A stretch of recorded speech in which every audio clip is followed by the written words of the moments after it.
Hello student, today we are taking the concept of standard Ethernet. It is a part of 6th unit. So today we will discuss the concept of Ethernet. So what do you mean by the Ethernet? What are the different types of Ethernet? And today we are focusing on the one type of Ethernet, that is called the standard Ethernet, IEEE 802.3 standard Ethernet. IEEE standards. So first we discuss what do you mean by the IEEE standards. In 1985, the Computer Society of IEEE started a project called Project 802 to set the standards to enable the intercommunication among the equipments from variety of manufacturers. So Project 802 specifies the functions of physical layer and data link layer of major LAN protocols. So as we know, the LAN means what? Local area network. So it is a small geographical computer network. So we connect the different types of devices in this LAN. We can also connect this LAN to the wide area network, and so mostly the geographical area for LAN is room, building, campus, and there are a number of different types of protocol used on LAN. And to specify some standards for the communication purpose, the IEEE develops the LAN standards, and that is called the IEEE 802.3 standards. So Ethernet is a LAN standard which is developed by the IEEE. IEEE standards for LAN and its relationship with OSI model. Now we will discuss the IEEE standards and the relationship between the OSI model. So in OSI model, it contains the 7 layers. So this LAN Ethernet, or we call the IEEE standards, work on the physical layer and data link layer. So it match all these layers with this physical layer and data link layer of OSI model. So in that IEEE standards, the data link layer is divided into two parts: the LLC, logical link control, and media access control. So as we know, the LLC, logical link control, handle the framing, flow control, and error control, and MAC control, media access control, handle the access to the media. So it may be a random access, it may be a tokenization, it may be a channelization. So depends on the type of Ethernet or type of network. It uses the different types of MAC address. And physical layer, the physical layer, it is developed in Ethernet. The physical layer works based on the communication media connected to the LAN, and the transmission media, it may be a coaxial cable, it may be a fiber optic cable. So depends on the type of communications happens, we use the transmission media. So this is the IEEE standards with respect to OSI model.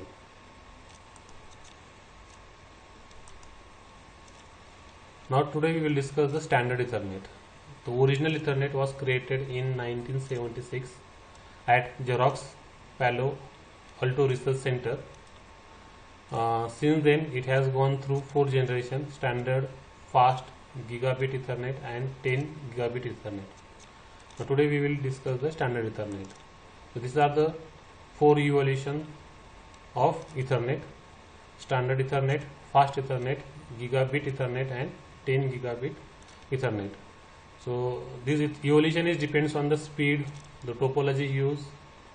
So standard Ethernet works on the 10 Mbps, fast Ethernet works, the speed is 100 Mbps, gigabit Ethernet speed is 1 Gbps, 10 gigabit Ethernet is 10 Gbps. Now we will discuss the standard Ethernet, and in this standard Ethernet we will discuss the MAC layer and the framing structure of MAC layer. So in standard Ethernet, the MAC frame of standard Ethernet, it contains the number of fields. The first field is preamble. So it is a 56 bits of alternating zeros and ones. It is used for giving the alert to the receiver, and it helping it to synchronize with the transmitter. So it is used for the synchronization purpose, and it is not added by the MAC, but it is added by the physical layer. The first two fields are added by the physical layer, and remaining part is added by the data link layer. So preamble, so it is used for the synchronization purpose. It is a 56 bits. Then after the preamble, the next field is called the SFD, start frame delimiter. So it is a delimiter, or we call the flag before actual frame start. It is added to the MAC frame. It is also added by the physical layer. So total 8 bytes added by the physical layer. After this preamble and SFD, the destination address of 6 byte is added, then source address of 6 byte. So the destination address is 6 bytes and source address is 6 byte. The next field is length or type, which it is a 2 bytes, which specify the number of bytes in the data field. The next field is data and padding. The maximum length of data, or we call the data in the frame, is 1500 bytes and minimum is 46 bytes.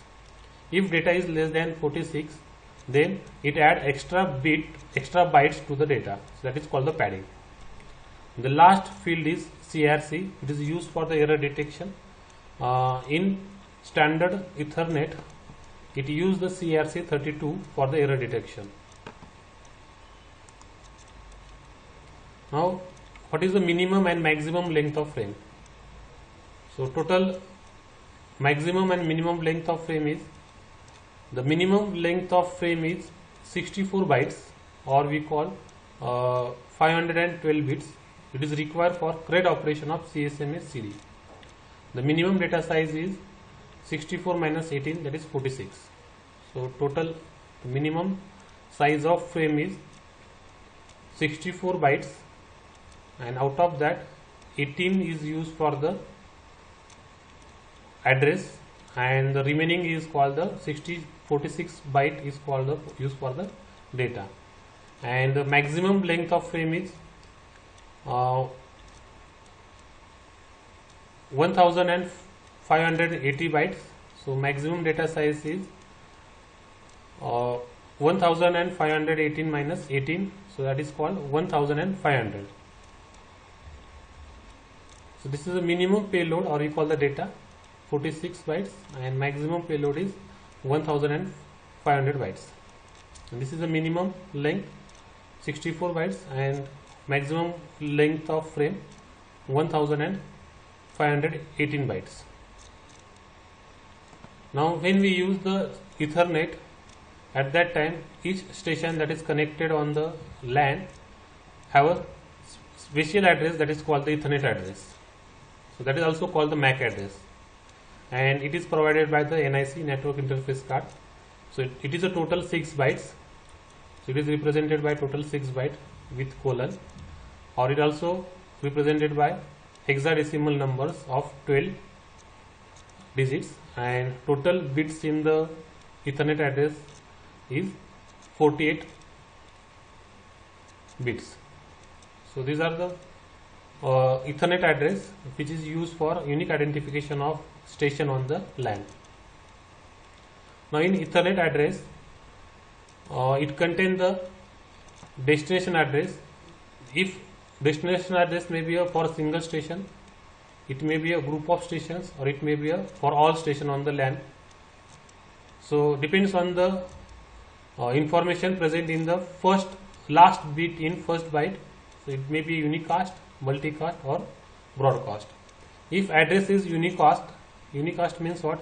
Or for a single destination, at that time the first byte of address, the last bit of first byte is 0. If it is a multicast, more than 2 users, at that time the last bit of first byte is 1.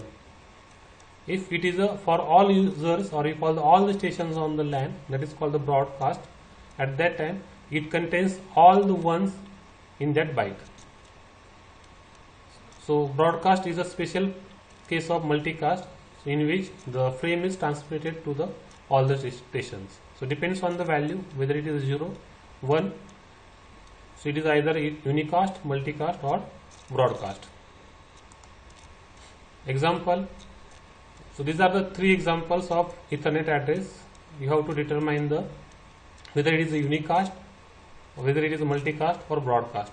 So as we know, so we have to check the first byte of the Ethernet address. So in this example 4A, in this example 47, and this is example, it contains the all F. So based on the address of first byte, we determine whether it is a unicast or multicast or broadcast. So in this example address A, so this is a unicast address because A is in binary is 1010. So the address of binary is 1010. So last bit is 0. It means what? This Ethernet address is for unicast specific station. For the second Ethernet address, it is for the multicast because the 7 the binary form is 011, the last bit is 1. So this Ethernet address is for the multicast, and the last contains all the ones because it contains all the F's.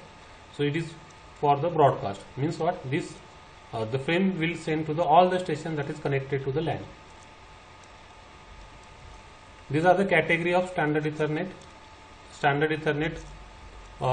These are the 4 category of standard Ethernet: 10 base 5, 10 base 2, 10 base T, 10 base F. So these categories depend on the type of cable and type of topology used, and the length of the cable that is connected in the LAN.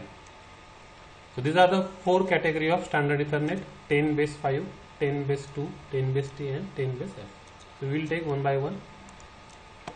In the standard Ethernet, it uses the Manchester coding because this standard Ethernet is used for the digital signal. So it converts the analog signal to digital signal by using the Manchester encoder. At the receiver side, it uses the Manchester decoder to convert the digital signal to the analog signal. And this standard Ethernet works on the speed is 10 Mbps. Now we first take the first category of standard Ethernet, that is the 10 base 5. Now how to read this 10 base 5? So it is a one type of thick Ethernet. So 10 means what? 10 Mbps speed. Base means what? Baseband signal, digital signal. And 5 means what? 500 meter. The length of cable it supports, that is a 500 meters. So this is a thick Ethernet. It is also called a thick Ethernet or thicknet. In this 10 base 5, it uses the coaxial cable and bus topology. It called the thick Ethernet because the cable is very thick, and in this 10 base 5, it uses the external transceiver for transmitting and receiving the signal, and all the stations are connected to this external transceiver. The max segment length is 500 meter and can use 5 segments of 500 meters connected by repeaters. So we can increase the length of this LAN by using the repeaters. So maximum we use the 5 repeaters. The transmission mode is half duplex in the 10 base 5 thick Ethernet. Next type of standard Ethernet is 10 base 2 thin Ethernet. So 10 means what? 10 Mbps. Base means what? Digital signal. And 2 means what? 185 meter length of cable. It is also called thin Ethernet or ChipperNet. It uses the coaxial cable and bus topology. The LAN topology is bus, and the size of cable is smaller than the 10 base 5, and the transceiver is in NIC. So in this example 10 base 2 Ethernet, the transceiver is connected or available with the NIC. So it uses just the T connector to connect the stations to the cables, and the maximum length is 185 meters, and it transmission mode of 10 base 2 is half duplex. The next type is 10 base T. So 10 means 10 Mbps, base means digital signal, and T means twisted pair. So in this example, it used twisted cable and topology is physical star. So all the stations are connected to the central hub, and the stations are connected to central hub through twisted pair cable. So all the stations are connected to central hub via two pairs of twisted cable, one for sending, another for receiving. And whatever the collision will occur at the central place, that is hub. The maximum length its support is 100 meter. So this length is between the stations to hub. So it support maximum 100 meter, and the transmission mode between the stations is full duplex. The next type is 10 base F. F means fiber optic cable. So the transmission speed is 10 Mbps. So it uses the fiber optic cable, and topology is again physical star topology. The first two type use the bus topology, and second two type use the star topology. The distance cover is 2 km between the stations and the hub. It uses Manchester encoding, requires two fiber optic cable per station for sending and receiving, and transmission mode for 10 base F is full duplex. The summary of standard Ethernet implementation. So based on these characteristics, media, maximum length, and line coding, so we have taken all the standard Ethernet categories: 10 base 5, 10 base 2, 10 base T, 10 base F. So we first summarize these four categories based on these characteristics. In terms of media, 10 base 5 requires thick coaxial cable. For 10 base 2 use the thin coaxial cable. 10 base T use the 2 UTP cable or twisted pair cable, and 10 base F use the 2 fiber optic cable. The maximum length, 10 base 5 use 500 meter, 10 base 2 support the 185 meter, 10 base T support the 100 meter, 10 base F support the 2000 meter. And all those four standard Ethernet use the Manchester encoding for line encoding.